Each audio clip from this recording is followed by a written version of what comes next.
马太书第3章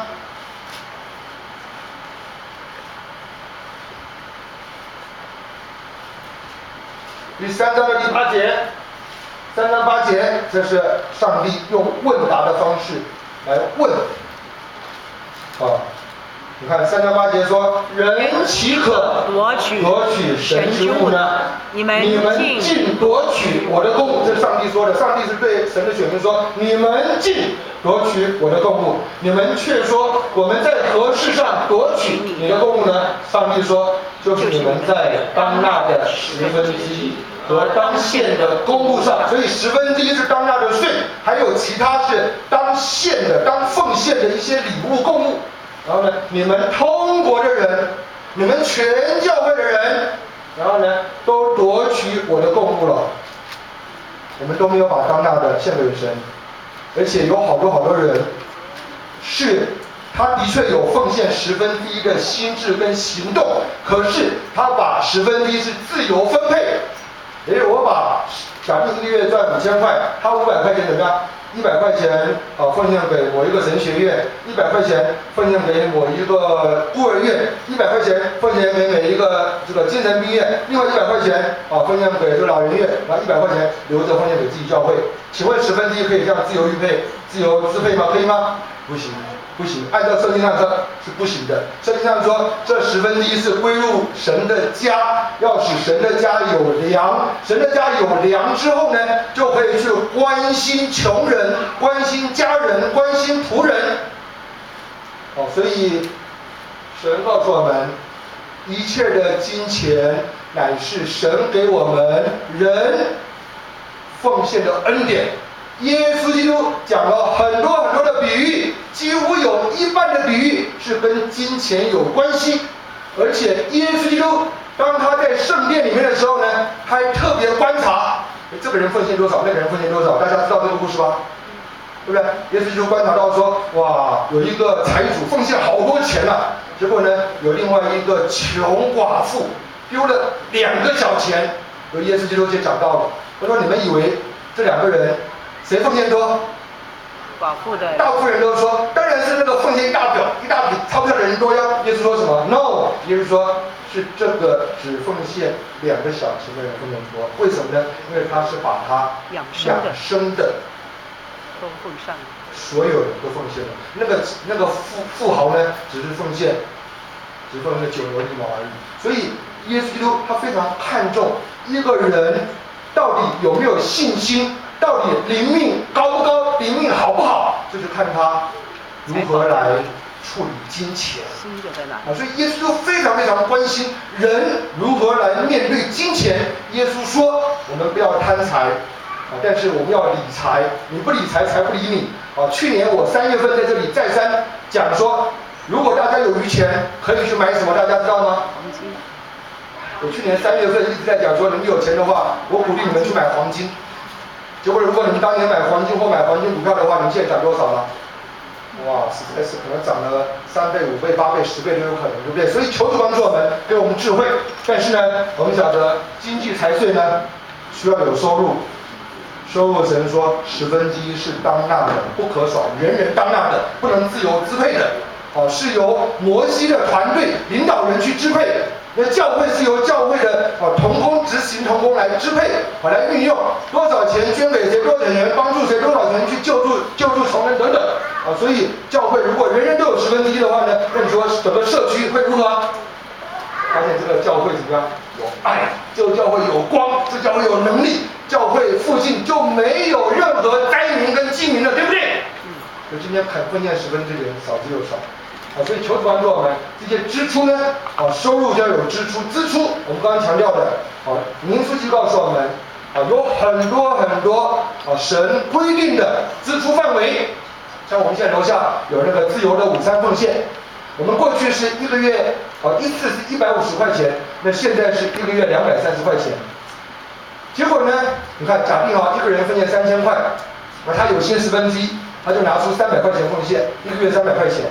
那如果他1/10不让神的家有粮，他就全部去填午餐奉献，那可以说1年当中半年都是他在请吃饭，可是他用什么钱在请？是用他1/10在请。那1/10不是请吃饭的钱，1/10是当纳的粮。那比方说我们现在叶门姐妹鼓励大家献花，那献花1个礼拜是20块钱，1年才多少钱？1000多块钱。那如果奉献1/10的话呢，可能一个人呢1/20他就可以包了全部的献花。可是这合乎圣经真理吗？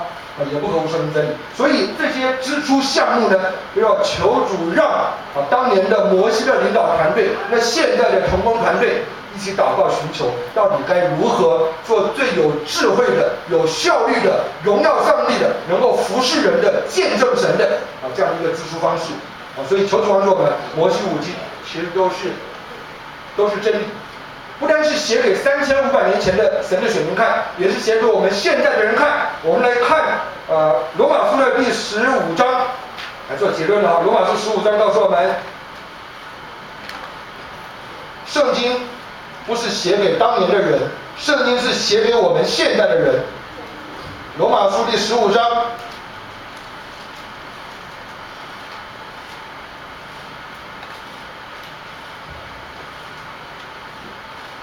15章第4节，罗马书15章第4节。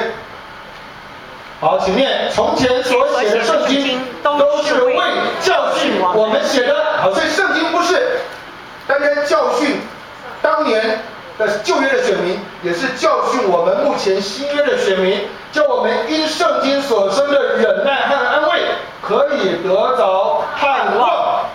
所以我们圣经当中有很多爱神爱人的教导跟真理，那其中呢有很多是背十字架，很多是像割肉一样的很难舍的，1/10就是如此。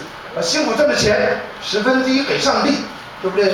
但是呢，这是要学习，神也会给我们忍耐跟盼望。好，我们再看哥林多前书第10章11节，告诉我们圣经做什么用的。零钱，哥林多前书10章11节。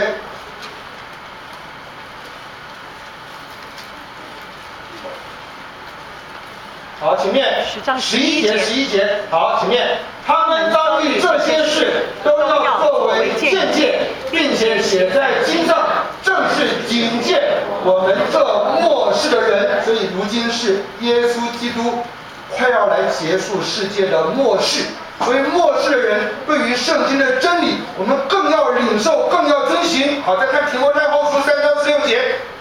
提摩太后书3章16节。提摩太后书3章16节，这是我们最熟悉的，很多人都会背的哈。请念：圣经都是神所默示的，于教训、督责、使人归正、教导人学义，都是有益的。所以11的奉献是真理，我们就要归正，就要学义都是有益的。继续。叫属神的人17节，叫属神的人得以完全，预备行各样的善事。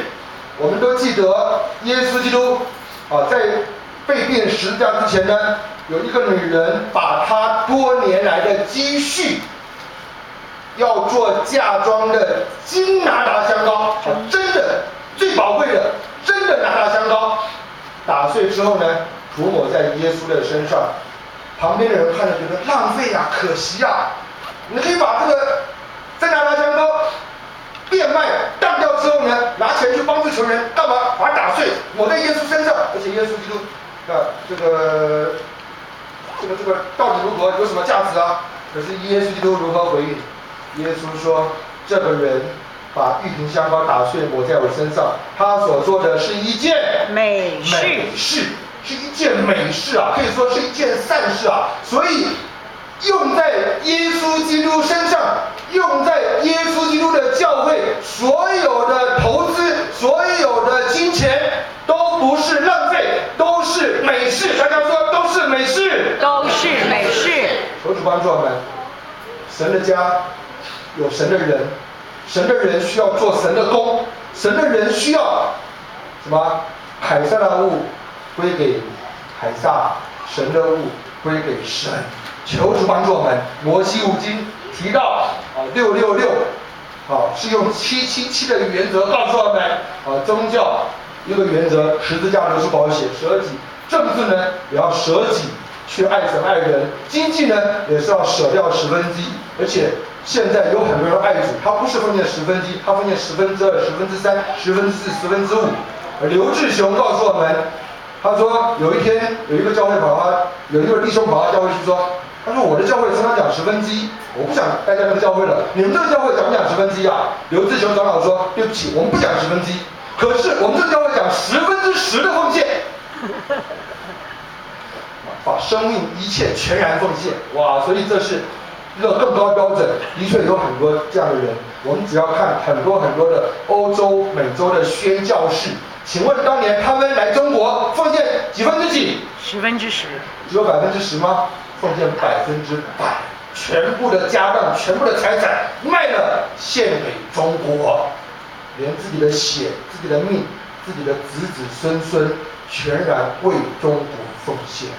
如果没有他们这些人，我们现在还在拜谁？还在拜祖宗。我们现在女孩子还在绑小脚，对不对？所以要不要感谢这些传道者？所以求主帮助我们。我们今天从摩西五经当中学到很多啊，但是有很多也是非常难遵行的。但是只要靠着神的恩典，我们就可以做到。一起来祷告，阿爸天父，我们求你继续把你的真理启示在我们的心中，让我们不但有知道，而且有行道的恩典跟能力。如此祷告，奉耶稣基督圣名，阿门。